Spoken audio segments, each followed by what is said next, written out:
नमस्कार, आप देख रहे हैं लाइव इंडिया हर पल। मैं हूं आपके साथ रेखा मिश्रा। झारखंड की राजनीति में बीजेपी ने अभी तक अपने उम्मीदवारों के नाम का ऐलान नहीं किया है। उम्मीदवारों के नाम का ऐलान नहीं होने को लेकर चर्चा इस बात की है कि आखिर कहां जो है वो पेच फंस रही है और क्या वजह है कि भाजपा इतना लंबा वक्त ले रही है। चूंकि अमर गौरी ने साफ तौर पे कहा था कि 48 घंटे के अंदर उम्मीदवारों की सूची सबके सामने होगी, लेकिन किन सीटों पर पेच फंसा और किन सीटों पर पेच सुलझ गया, इसको लेकर के आज हम जानकारी देंगे। दरअसल जो हमारे सूत्र हैं जिन्होंने जानकारी दी है, उनके मुताबिक बीजेपी ने अपने उम्मीदवारों की पूरी सूची जारी कर दी है और सबसे बड़ी खबर जो निकल करके सामने आ रही है वो जमशेदपुर पूर्वी से आ रही है। ये वही पूर्वी सीट है जहां से फिलहाल वर्तमान विधायक सरयू राय हैं, जो कि जेडीयू के विधायक फिलहाल हैं, लेकिन जेडीयू को पूर्वी की सीट ना दे करके जमशेदपुर पश्चिमी की सीट दी गई है और फिलहाल वो जमशेदपुर पश्चिमी से चुनाव लड़ेंगे। लेकिन जमशेदपुर पूर्वी को लेकर के खबरें आ रही थी कि रघुवर दास के कई ऐसे करीबी नेता हैं जो इस सीट से चुनाव लड़ सकते हैं, लेकिन जो हमारे सूत्र बता रहे हैं उसके मुताबिक इस सीट से रघुवर दास के कोई अपने करीबी नेता नहीं बल्कि उनकी खुद की बहू यानी कि पूर्णिमा दास जो है जमशेदपुर पूर्वी से चुनाव लड़ेंगी। इसकी चर्चा इसलिए तेज हो गई क्योंकि पूर्णिमा दास ने आज सोशल मीडिया पर एक पोस्ट शेयर किया जिसमें वो अपनी सास के साथ गोलगप्पे खाती नजर आई। साथ ही उन्होंने वहां मौजूद कुछ महिलाओं से भी बात की और उस पोस्ट में उन्होंने एक कैप्शन लिखा कि राज्य में इस वक्त चुनावी हलचल है लेकिन गोलगप्पे का मजा ही अलग है। और उनके इस पोस्ट के बाद से ही कयास इस बात के लगे कि क्या जमशेदपुर पूर्वी से रघुवर दास की बहू पूर्णिमा दास को पार्टी ने टिकट दे दिया है। जो सूत्र बता रहे हैं उसके मुताबिक पूर्णिमा दास का टिकट जो है वो जमशेदपुर पूर्वी से कंफर्म है।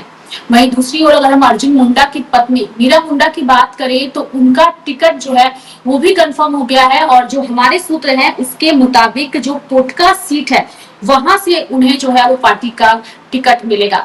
जल्द ही इसकी औपचारिक घोषणा होगी और औपचारिक घोषणा आज या कल हो सकती है। ज्यादा चांसेस इसके हैं कि आज देर शाम तक बीजेपी जो है वो इसकी घोषणा भी करेगी। यानी कि जमशेदपुर पूर्वी और पोटका सीट जो है वो राज्य के पूर्व मुख्यमंत्रियों के परिवार वाले को मिलने जा रहा है। एक है अर्जुन मुंडा की पत्नी मीरा मुंडा। हालांकि मीरा मुंडा के नाम को लेकर के कई नेताओं ने कड़ा विरोध भी जताया है और विरोध इस कदर है कि प्रदेश अध्यक्ष को लेटर भी जारी किया गया है और प्रदेश अध्यक्ष ने उस लेटर को केंद्रीय नेतृत्व के पास भी भेजा है। लेकिन इन सब विरोधों के बीच जो है अर्जुन मुंडा की पत्नी मीरा मुंडा को जो है वो टिकट पार्टी देने जा रही है। वहीं जमशेदपुर पूर्वी से उड़ीसा के राज्यपाल रघुवर दास और झारखंड के पूर्व मुख्यमंत्री की बहू को पार्टी टिकट दे रही है।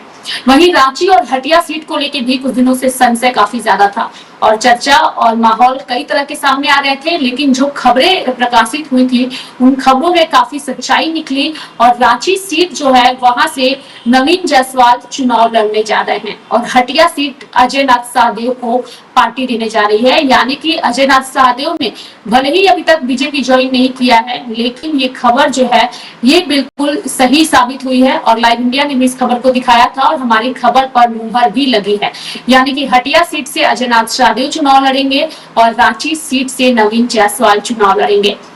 वहीं दूसरी ओर कुछ उम्मीदवारों के नाम कटने की भी संभावना आ रही है, जिसमें बोकारो के विधायक जो वर्तमान विधायक है विरंची नारायण है और इनके नाम को लेकर के भी कई तरह की चर्चा फिलहाल चल रही है। लेकिन जो हमारे सूत्र बता रहे हैं इनका नाम भी जो है वो फाइनल हो गया है।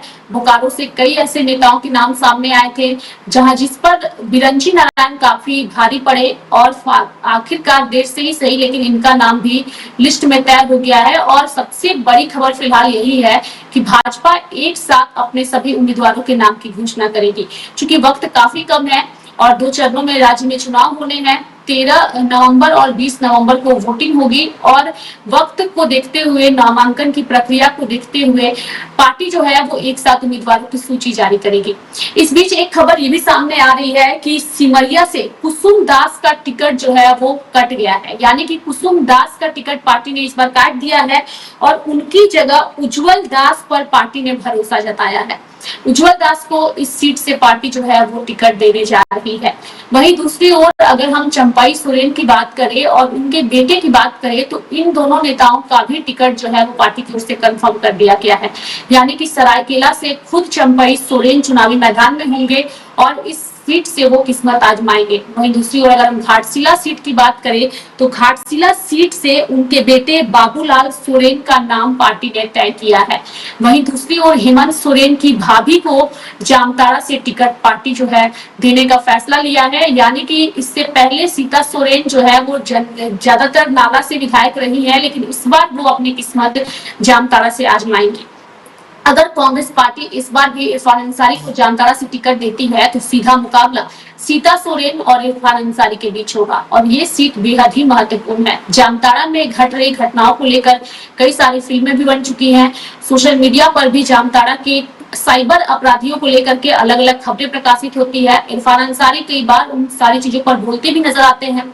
अगर सीता सोरेन जामताड़ा से टिकट चुनाव लड़ती हैं, उनका टिकट कंफर्म हो जाता है। हालांकि हमारे सूत्र यही बता रहे हैं कि उनका टिकट पार्टी ने कंफर्म कर दिया है। तो ये मुकाबला बेहद दिलचस्प होगा, क्योंकि एक तरफ राज्य के मंत्री इरफान अंसारी होंगे चुनावी मैदान में, तो दूसरी ओर सीता सोरेन जो कि हेमंत सोरेन की भाभी हैं। और एक वक्त था जब ये दोनों नेता एक दूसरे के समर्थन में थे, एक दूसरे की पार्टी में थे और गठबंधन का हिस्सा थे।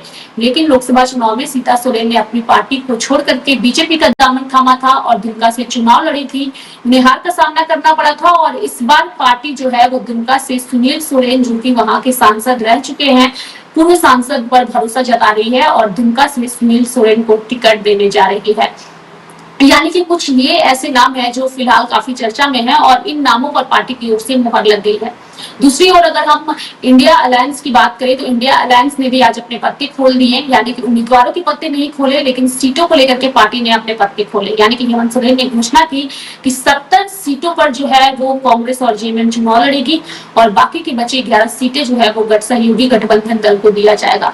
और अभी फिलहाल जो जानकारी झारखंड की राजनीति से जो सबसे बड़ी आ रही है वो यही है कि झारखंड की राजनीति में रघुवर दास की बहू जो है पूर्णिमा दास वो अपनी किस्मत आजमाने जा रही है। हालांकि अगर हम पूर्णिमा दास के करियर की बात करें तो उनका काफी लगाव रहा है और पत्रकारिता भी उन्होंने किया है शादी से पहले। शादी के बाद उनके पति सोशल तौर पर काफी एक्टिव रहे हैं ललित दास, लेकिन अक्सर ही कुछ विवादों में और कुछ घटनाओं में उनका नाम अक्सर सामने आया है, जिसकी वजह से जो रघुवर दास है उन्होंने अपनी बहू को आगे किया है, क्योंकि उनकी बहू सोशल तौर पर काफी एक्टिव है और सोशल मीडिया पर अक्सर काफी एक्टिव होकर के कुछ बातों पर खुलकर अपनी मुद्दे भी रखती हैं और अपनी राय भी रखती हैं।